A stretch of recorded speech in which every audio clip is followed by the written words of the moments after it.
मी आतापर्यंत जेवढा माझा अनुभव आहे छोटासा आहे, पण त्याआधी जे बघितलं आहे की जे लोक संघाप्रती काम करतात किंवा संघाबरोबर काम करतात ते पुढे जाऊन समाजकारण करता करता राजकारण करायला सुरुवात करतात आणि मोठ्या व्यासपीठावरून त्यांना समाजकारण राजकारणाच्या माध्यमातून करतायत.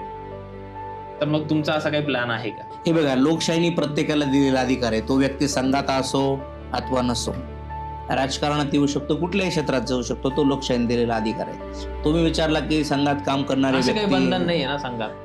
असं काही नाहीये. आपल्या मनावरती म्हणजे संघामध्ये सगळ्याच गोष्टी म्हणजे कुठलं बंधनच नाहीये. संघ खऱ्या अर्थाने स्वातंत्र्याचा, व्यक्ती स्वातंत्र्याचा पुरस्कार करणारं संघटन आहे. त्यामुळं मला साहजिक वाटलं की आपण आता संघाचं वगैरे काम केलं आहे, थोडंसं राजकारणात जावं असं माझ्या मनात इच्छा आलं. मी संघात आमच्या वरिष्ठांशी चर्चा केली की मला या क्षेत्रामध्ये आवड आहे, आणि त्यांनी सांगितलं तुला जर आवड असेल तर तुझा व्यक्तिगत तो निर्णय आहे. बरोबर. आणि म्हणून मी राजकारणात जाण्याचा निर्णय घेतला.